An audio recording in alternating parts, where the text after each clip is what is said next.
Am I worth this? Am I worth that? Am I really good enough for this person? When you begin to ask yourself questions like this, what do you think you're in? You're in hell. Welcome to my corner. All you have to do is sit back, relax, enjoy all of the hot topics that I'm definitely bringing your way. This is Moments with Gracefulujay. Hi gents and ladies, my name is Ujay and you are welcome to Moments with Gracefulujay. I know I haven't been in front of a camera in a very long time, so please forgive me if I become camera shy. Alright guys, so there's this topic that I specifically want to talk about because pretty much people do not like to talk about it. Like they just dive into whatever it evolves into and they just, put it behind like it doesn't mean anything, but it does actually. I'm talking about emotional abuse. Like this thing is a huge devastating trace of life that I really want people to understand. There's entirely a general misconception that emotional abuse has to be physical to be recognized, and I don't get it, because here is someone who is being manipulated, coerced, criticized, and every day of your life you're sitting down and you're asking yourself, am I worth this? Am I worth that? Am I really good enough for this person? When you begin to ask yourself questions like this, what do you think you're in? You're in hell. Practical hellfire. And because people don't want to talk about this, it culminates into physical abuse. This person begins to hit you. And this is not gender-based. I'm talking both genders. Like emotional abuse and physical abuse isn't just for females.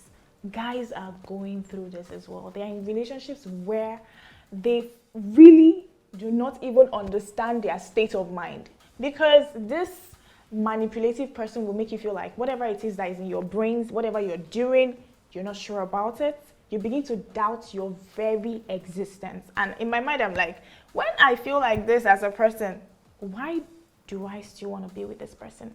But then again, we forget how easily people can be lured into such relationships.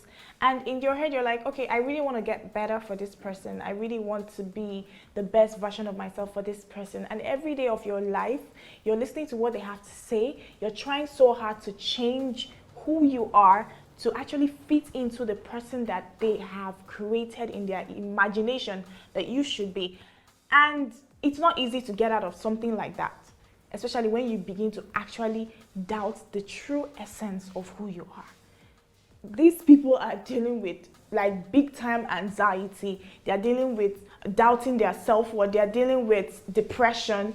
Like somebody would actually sit down and decide to abuse another person emotionally. Now, the closest I've actually come to being emotionally abused is being emotionally unavailable. Like this person showed me that he cared about me. Like I was in love, deeply in love. Like I felt like this was it for me.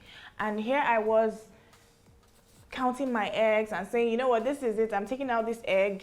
I finally have the one egg that matters. And this person just disappears. The withdrawal that I experienced was heartbreaking. I felt like it's better for you to actually stand up to me, like come to me and tell me, I don't want this anymore, than you just decide to just let go of whatever it is that will build up over time. Now that's the thing with emotional abuse. You must be wrecked. That's usually the thing there. And I don't want to blame anybody who says that, oh, these people know what they're doing. There's something I saw online the other time, and I'm not someone who is a social media believer. I don't believe in things I see on social media, but trust me when I say, yes, we get to love people. Yes, we get people who do not love us. Yes, we get to hurt people. And yes, we get people who hurt us. There are people that might like you, but you just don't show them that reciprocation for whatever feelings that they show you. And deep within them, they might be like, oh, she knows what she's doing. You're just trying to be you. Like, you don't even know that you're doing that to them. So I pretty much think that emotional abuse could be a lot to deal with, because like the invisibility that this thing comes with would make you realize that life can be deeper than the normal issues that you have every day of your life. Like this is so invisible. Like, you have to be super observant as a person to actually realize what you're really going through. Now, the thing is, do you know, like, at a point in my life, I had someone who was verbally abusing me, and it moved from verbal abuse to criticism, and I just felt like, oh, there's something about myself that I really need to work with and get better with, or there was something about me that I needed to change. There was something about me that needed to be fixed. Guess what? I was wrong.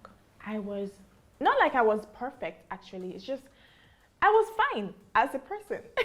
This person had an issue where there wasn't an issue. And, you know, moving forward, I realized that I was actually in an emotionally abusive relationship, and I didn't even have an idea. Like, it doesn't have to be physical for it to be recognized. That's pretty much what I'm trying to say. So if you're dealing with something like this, you have to get out of it. So Derek Jackson has been trending on social media, coming out to actually apologize to the world and say, oh, I'm sorry. And his wife is right there like, oh, I'm the supportive partner. And in my head, I'm like, okay. I mean, there are people who actually forgive cheating, and that's actually fine. But the thing is, there are just a lot of signs that this lady has been emotionally abused. Now, I am in no place to decide or say that this actually is the truth. But like I always say, these people gaslight their offenses in such a way that you feel like it's normal. Like, the person could actually cheat on you and tell you, oh, I cheated on you because you weren't doing this right. Maybe when you start doing this right, I'll get better. And then you're like, oh, I'm the one with the problem. But you're not. So the thing about emotional abuse is it happens right under your nose and you just might not notice it. The best part about life is that as you go further, you realize that there are just things about your past, you know, that you literally messed up with. And this is one of those things that I can actually tell you that I messed up with. Like, being in that relationship, I was not Ujay. I was a kaite who was willing to do all at surgery. No, I can't say that. People now say kaites are house girls or people who are controlled. I'm not saying that ekaites are literally, I'm not downgrading that name, it's a beautiful name, but I feel like all the movies I've ever seen in Nollywood, the ekaites are people who get to be called and told what to do. So at that point in my life, I was that character who was out to do the biddings of this person that I willingly gave my heart to. My bad. Because right now, not even right now, years after, I realized that I had messed up. And so, like, pretty much, I'm not saying that everybody would figure this out in an instant. No, it takes a while. It takes a lot of observation, and it takes a lot of suffering. Like, before you might even come to the realization of what you're into, you might have really, really suffered enough. But emotional abuse is a thing.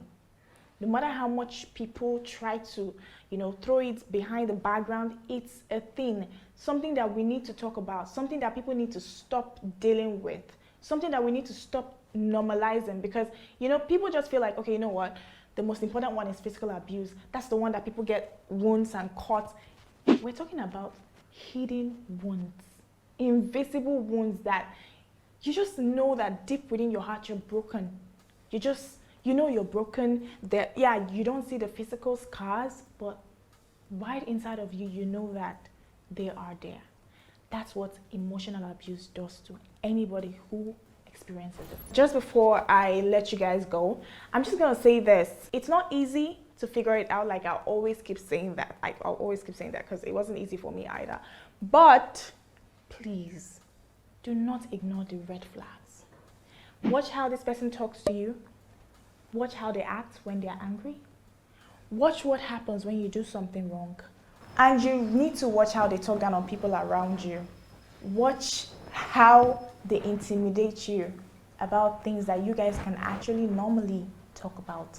Now, I don't have all the signs in my head right now, but trust me when I say, if you are super observant, you would see what you're putting yourself through or what you're getting into. But you know, the first thing that I usually look into when it comes to relationships and stuff like this is the way a person addresses the other. How do you speak to this person in private and in public? How much respect do I deduce when you guys are together? That's pretty much it. So this is me saying to whoever is dealing with emotional abuse right now, it's a big deal and you need to fix that. You need to fix that. You need to get out of that. You need to get control of your life. You need to be with someone who truly, truly deserves to be with you. Ujay, and I'm signing out.